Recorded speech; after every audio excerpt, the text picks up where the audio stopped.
G'day, Ben from Melbourne here, and today it's another in the series of 5 essential records from Australian bands that I reckon are worth checking out if you're not very familiar with Australian music. This is the idea behind this. These are kind of like videos are done by era and genre, and I pick 5 records which are probably good building blocks to start your collection in that era if you're interested in Australian music. And I try to pick ones that have been reissued or hopefully are a bit more gettable, especially for those of you up north.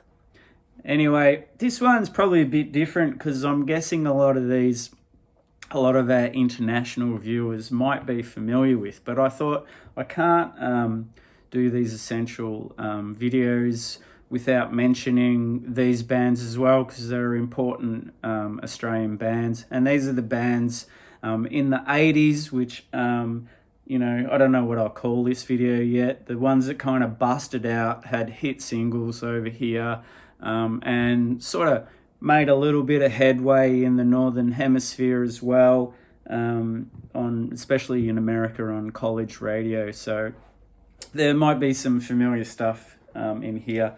Okay, but let's get straight into it. I'm going to start with an absolute classic, indie rock record, rock record straight up.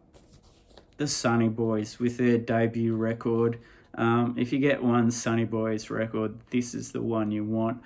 Has the fantastic hit single Alone With You, also the equally as good Happy Man on here. Fantastic record. If you like catchy songs, well constructed, good vocals and great guitar stuff and hooks and melodies galore. And they do have like a bit of a tougher edge to them than your average band you'd find in the top 40. Really good stuff. Bit of a sad story, Jeremy Oxley, but we won't go into that here. There's a fantastic documentary you can watch about him. He's still with us, so it's not sad, and got, his shit together a bit more now. But this has been reissued several times, and I reckon you'd be pretty unlucky to not be able to find it secondhand as well. It was a pretty popular record. Great stuff. This came out 1981. Yeah, great record. Tons of cool songs on this.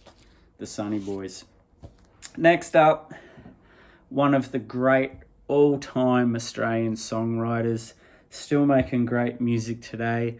But for a lot of us, I guess the 80s is the peak period, probably because I'm of a certain age and these songs were on the radio and they really connected. And it was like a person singing about Australian stuff, which at that point was still pretty rare.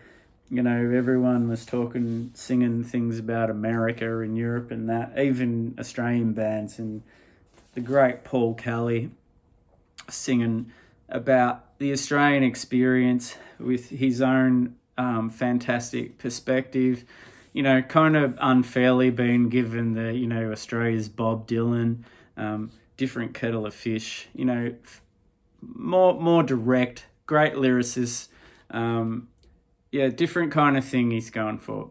But I would compare in the 80s, maybe when he had his band, Paul Kelly and the Colour Girls, and Paul Kelly and I can't remember. There are a few they're basically the same backing band with a few different names, but they're kind of, to me, a bit more like a version of Tom Petty. Doesn't have that southern thing going on, but I don't want to Americanize what is a super awesome Australian artist, which is Paul Kelly, and this is his record Post. Pretty much his whole back catalogue has been reissued. It's on Universal, but this has got the legendary From St Kilda to King's Cross on it, which is a song I believe, it's been a few years since I've seen him, but he was still playing that song then. Other highlights are Blues for Skip. I like Adelaide as well. fantastic, deep catalogue to get into.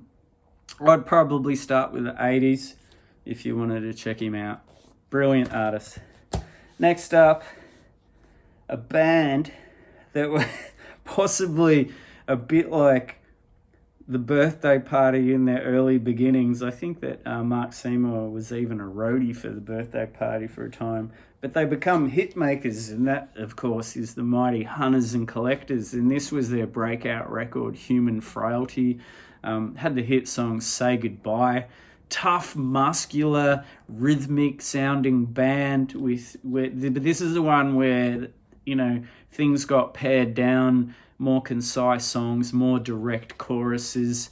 Really great stuff for a really great live band. Say Goodbye is just an absolute banger. Got the probably made famous because I think Pearl Jam used to cover it every now and then. Not in the 90s, but later on, the song Throw Your Arms Around Me.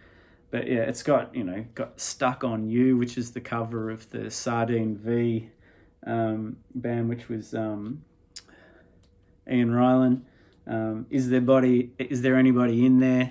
Fantastic record. I equally like their arty stuff, as well as like the stuff which was a bit more commercial. I just thought they just had a ton of great songs.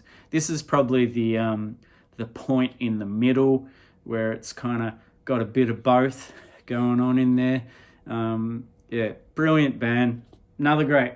Check out Talking to a Stranger, an earlier song which gives you an idea of how different that band was to what they became. But love all their stuff.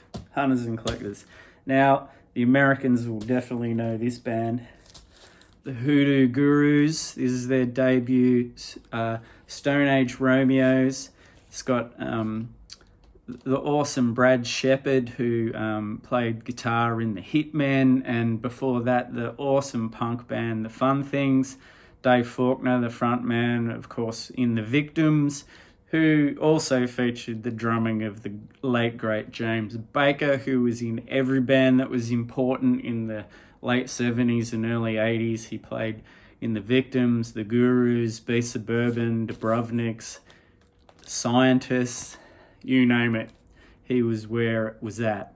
Awesome record, this one. Their catalogue's been reissued a number of times. I think this has a different cover in the States, which I think is worse than this.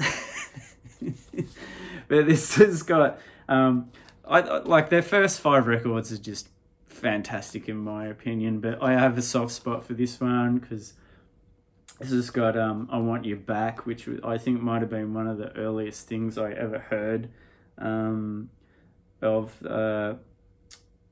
Hoodoo Gurus, and I do love the song My Girl, which sort of showed their softer side. Just a good pop song, indie pop song, when pop was more guitar based. Legendary band, Hoodoo Gurus. And of course, one of my favourites. Seems to polarize a few people on my channel, but I don't give a fuck because they're awesome and they're one of the best live bands you could have seen. Unfortunately, no more. And that's, of course, the mighty Midnight Oil. Now, I know most of you international people probably more familiar with Diesel and Dust Onwards, which had the big hit single Beds Are Burning, but I implore you to check out the stuff before that, especially the run of this album, 10, 9, 8, 7, 6, 5, 4, 3, 2, 1, which we call 10 to 1 over here. The next album, Red Sails in the Sunset, and the Species to Species EP are just banging. And even, if you go back earlier than that, there's a ton of great stuff. Like Head Injuries is an awesome record as well. Amazing band. Put their money where their mouth was politically, but unlike a lot of those other bands that talk about that stuff, they had a big muscular sound. They could tear the top of your head off live. They were like a amazing experience live. I was lucky to see them many times and saw their last shows as well, and they just brought it. every single time. And of course, sadly, Bones, who's the bass player from about Diesel and Dust onwards, he passed away, and that was pretty much the end of Midnight Oil. And since then, we've also lost Rob Hurst. Huge loss, very sad. One of the great drummers of all time, and an important songwriter and singer in Midnight Oil as well. Anyway, that's this 5 essentials, big bangers, or whatever the fuck I call this one this time. I'm sure you'll know all or a few of those bands, but yeah, worth checking out their catalogs, because all of them have deep catalogs with a lot of really good, interesting stuff. See you in the next one.